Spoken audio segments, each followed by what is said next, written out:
Eu penso assim, se alguém pegar o nosso celular e tirar a nossa agenda, a gente fica doidinho, né? Porque é que a gente tem crianças que estudam 7 horas numa escola sem saber o que vem depois.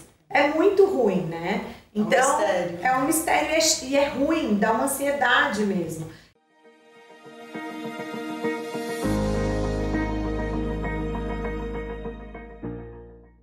E no episódio de hoje, a entrevistada é a Denise Lan, diretora da escola Red House International School. É uma pessoa que celebra a diversidade, uma educadora assim, a qual eu sou muito fã. E queria te agradecer de você estar aqui, ter aceitado compartilhar com a gente toda a tua sabedoria. É um prazer enorme. Muito bom a gente poder compartilhar. É muito bom estar aqui com você. Agradeço também a oportunidade de poder falar sobre esse assunto. Você é maravilhosa, eu sou sua fã, você sabe, né? Eu acompanho toda a tua trajetória há mais de 10 anos. E acho que as pessoas como você têm que realmente, que você gosta de levar, de compartilhar, e para mim, para você, para todas nós, a gente está cada vez mais informado de como que está a educação, de como que é a diversidade, como que é a inclusão, né, nas escolas hoje. Você falar um pouquinho para a gente. Obrigada. Imagina, eu que agradeço. Eu fico muito feliz quando a gente tem a oportunidade de falar sobre isso para mais pessoas, né? Porque educação no Brasil é um assunto, né, que não é dos mais top 10, né? Não é dos mais top 10, mas é um dos mais importantes. Exatamente, né? É um dos mais importantes. Então, acho que é legal a gente trazer, e quanto mais quando a gente fala da educação inclusiva, né, que a gente está falando aqui. Quando a gente fala de educação inclusiva, a gente está falando de tudo. A gente está falando de qualquer pessoa, né? A gente está falando de pessoas... O que é essa inclusão? Que hoje virou moda a gente falar de inclusão. Isso, a gente precisa entender, né, a inclusão. Porque a gente tem a inclusão, por exemplo, de crianças com situação de risco. A gente tem inclusão da pessoa negra. A gente tem inclusão enfim, de famílias diversas, né, com formação diversa. Então, tudo é inclusão. Aqui o nosso foco principal, o meu foco principal de estudo é a inclusão da pessoa com deficiência na escola. Mas a escola, ela é um organismo tão vivo, né? Então, todo tipo de inclusão acontece dentro da escola, né? Mas eu acho que... Você tem 2 filhos que foram detectados com autismo quando tinha 2 anos de idade. Como que foi esse processo para você? O que você pode compartilhar com a gente, para as mães aí de todo o Brasil, de como lidar com essa situação e como receber isso, né? Como que foi esse processo para você? Olha, foi assim, num primeiro momento, tudo que a gente não conhece, a gente se assusta, mesmo você sendo uma educadora, né? Mesmo sendo educadora, eu não tinha muito conhecimento na época sobre as características do autismo. Então, ele é um diagnóstico muito impactante, né, num primeiro momento. E tudo aquilo que a gente não conhece, a gente tem medo, a gente... É o desconhecido. É o desconhecido. E então os meninos foram diagnosticados. Eu tenho filhos gêmeos univitelinos, né? Ele é uma condição bastante genética, tem um componente genético, né? Então os gêmeos univitelinos os dois foram diagnosticados com autismo aos 2 anos e meio, mais ou menos. A característica que nós percebíamos era que eles não falavam, né? Nem assim aquelas primeiras palavrinhas, nem balbuciavam, nada, mamãe, nada. E muita gente ainda me falava, não, é porque é gêmeos, não, é porque tá em colégio internacional, sempre então teve demora isso. mais. Então demora mais, e são todos mitos, né? E aí depois, obviamente, eu tive o diagnóstico, né? Fui nos médicos, em 3, para confirmar, os 3 confirmaram. Então é porque, né, não tinha muita dúvida.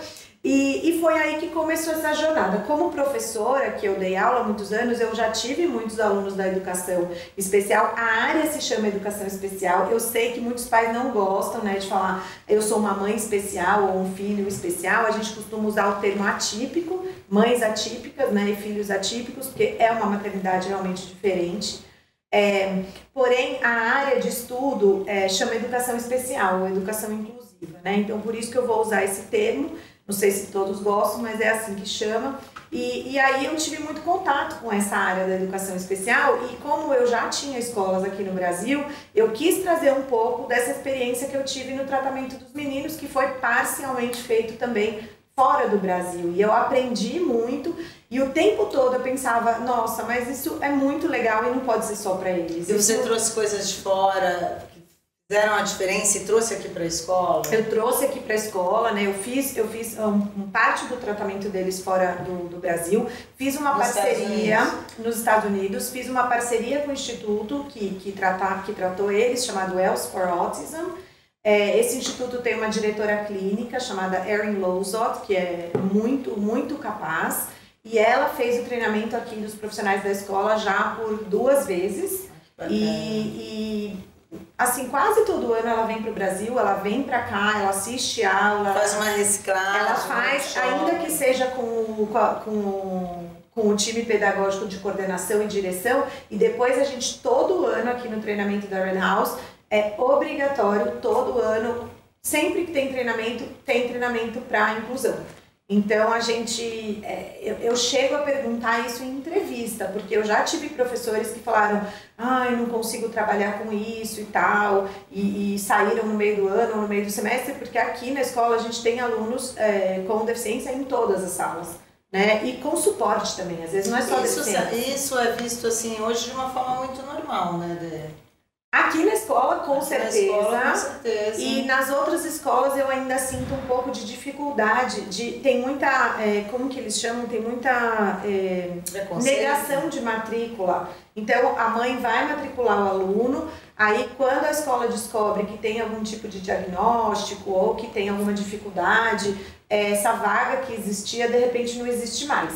Isso é muito comum, né? Uma negativa das escolas frente a vagas, né? E isso é completamente proibido pela lei brasileira, né? Toda criança tem direito à educação e toda criança tem direito a estar na escola, mas também tem o lado das escolas que tem pouca experiência no atendimento dessas crianças. Então, não sabe como lidar, talvez falta de informação, né? Isso, é um misto de... Eles acham que essas crianças podem dar mais trabalho, ou não sei o que fazer com esse aluno, mas na verdade é falta de saber como fazer boas práticas da educação inclusiva dentro da escola.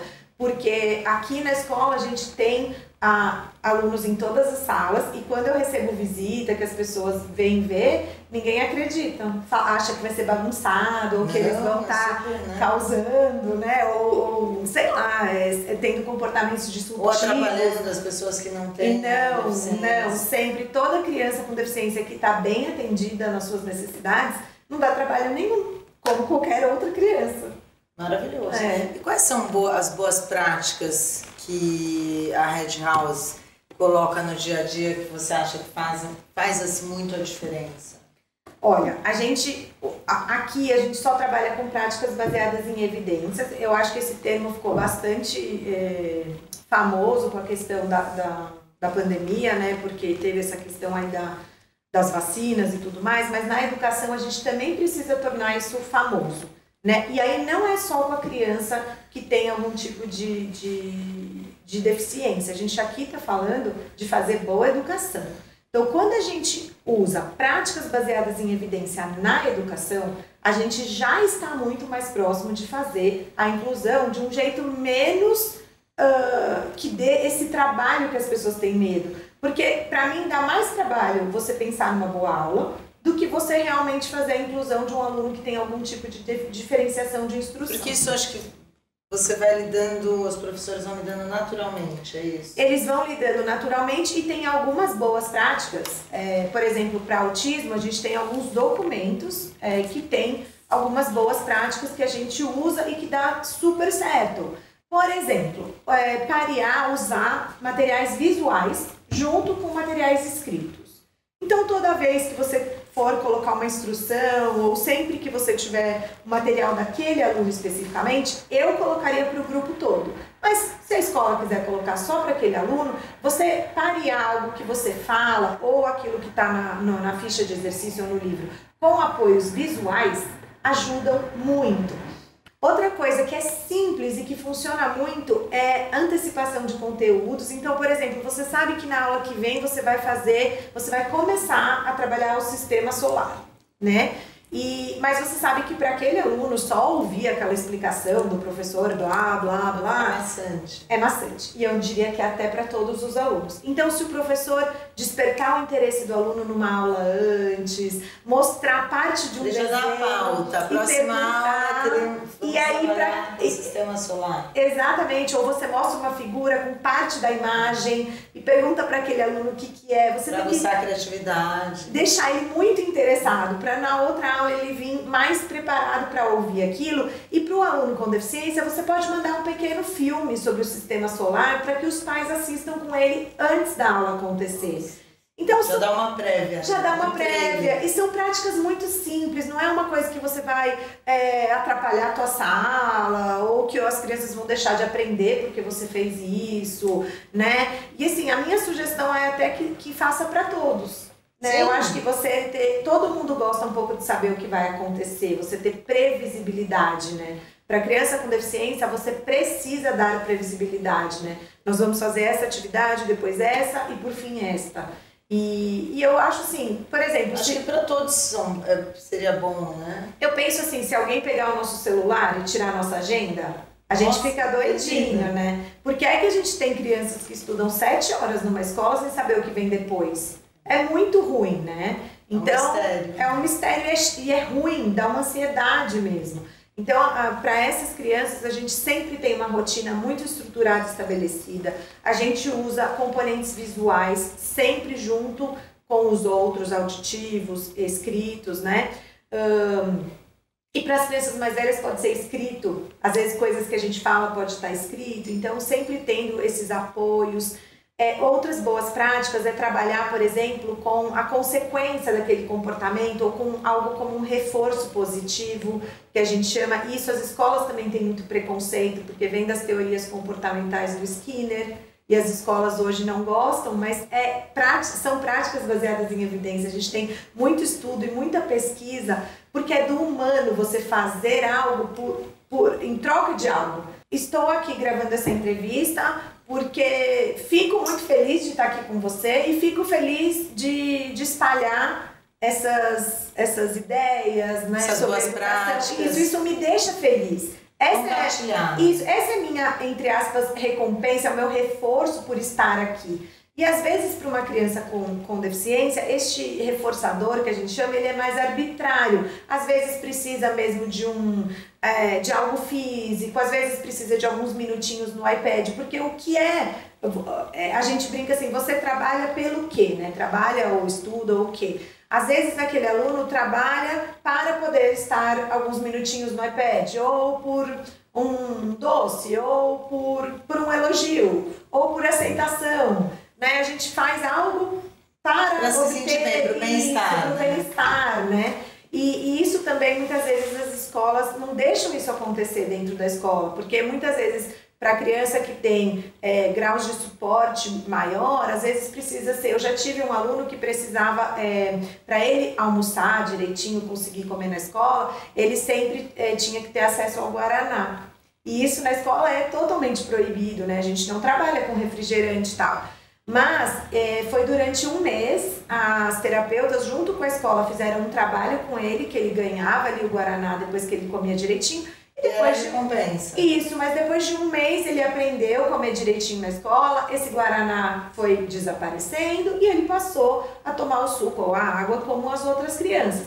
E as outras crianças são sempre maravilhosas e entendiam que para aquela criança, naquele momento, ele precisava, mas que Guaraná não era uma bebida que a gente servia durante o período da escola. Mas que para ele, naquele momento... E tudo bem, aí os pais falam, ou as escolas falam, a gente não vai fazer isso, porque daí os outros pais vão reclamar. Mas para aquela criança aquilo é terapêutico.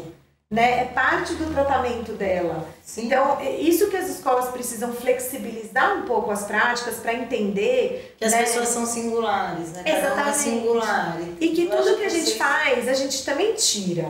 A gente não coloca uma estratégia como essa para durar para sempre. Ele não vai sempre poder fazer isso enquanto os outros não podem. É um plano. Tem começo, meio e fim. E isso nós faríamos para este aluno, Como eu faria para uma aluna que tem dificuldade com matemática e ela precisasse de um professor para ajudar, como uma outra aluna que tivesse dificuldade de interação, né? Ou problemas emocionais, um divórcio na família, alguma coisa que aconteceu que o aluno está passando por um momento mais difícil. Esse aluno, ele está com a gente aqui 14 anos.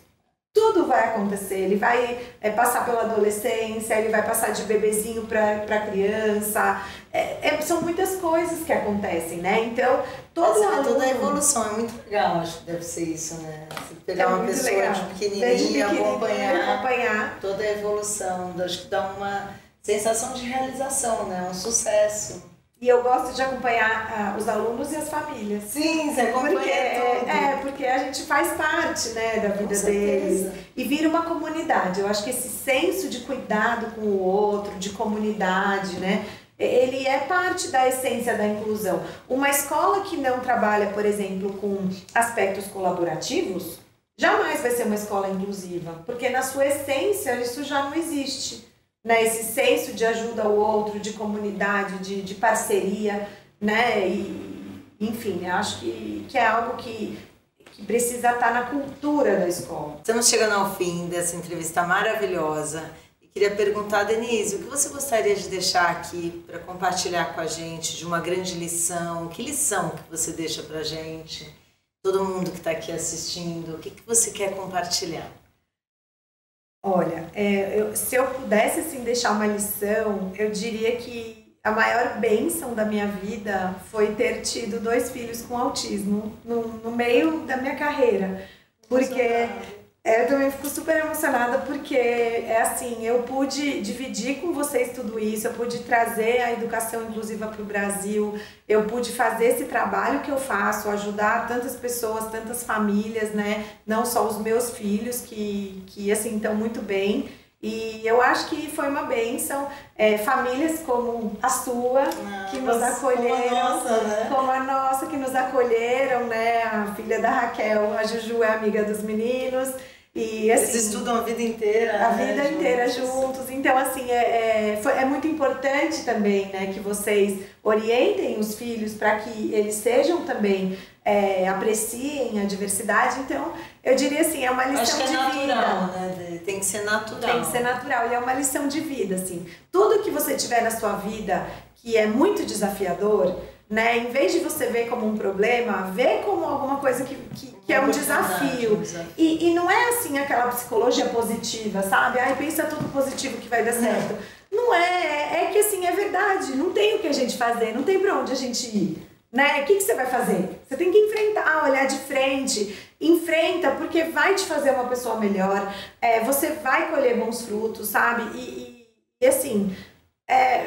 o maior amor da minha vida, não só os meus filhos autistas, mas todos os filhos, né, que eu cuido aqui na escola, de todo mundo, assim, eu sou rodeada de amor. Você exala amor. Eu sou rodeada de amor, eu não posso reclamar de nada. Amor gera amor, gentileza gera gentileza, educação gera educação. Acho que é isso, né, que você passa diariamente, é sobre isso, você passa amor. E você sempre passou muito amor, muito conhecimento, sempre tentando entender cada um, e isso faz toda a diferença. É verdade. Obrigada. Quero te agradecer, Denise, de estar aqui com a gente, compartilhando. Muito, muito, muito obrigada. Você é maravilhosa, adoro a sua linha de raciocínio, tudo que você acredita. Eu acho que a maior prova é que eu faço parte, né, com a minha filha aqui. E a Raquel é exigente, viu, gente? Eu vou falar que ela é uma mãe muito exigente. Muito exigente, né? Ela é. Olha que então o reconhecimento é dobrado. Agora a amiga é a melhor de todas, a mais divertida. A mãe é brava. É brava e exigente, não é? A gente tem que ser exigente. Eu sempre fui tão boa aluna, quero... É verdade. É isso, obrigada. Obrigada Você é maravilhosa. Obrigada. Meu amor. E esse é o Vida Moderna, com pessoas reais, histórias reais e inspiradoras.